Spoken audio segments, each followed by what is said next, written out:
Now don't be fooling around. I'll tell the truth. Nothing secret.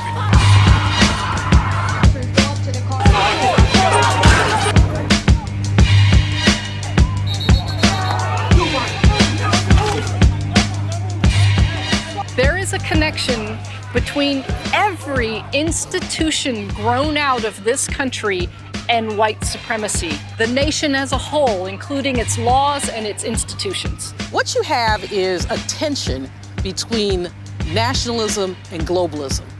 They had to create something in the mind of the poor whites that distinguished them and separated them from the blacks.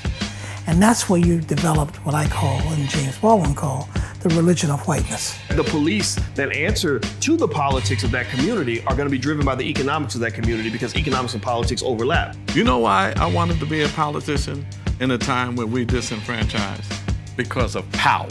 African Americans spent $1.3 trillion last year, making us the 16th wealthiest nation in the world. Why have we not turned those riches into wealth to develop our community? Tamir Rice, Sean Bell, Sandra Bland, Eric Garner, and Michael Brown, just to name a few. Some may incorrectly classify their death as police brutality. However, it is in fact murder and a form of terrorism that is ironically very similar to what took place during chattel enslavement. What steps can be taken to make it stop? Ain't the devil happy?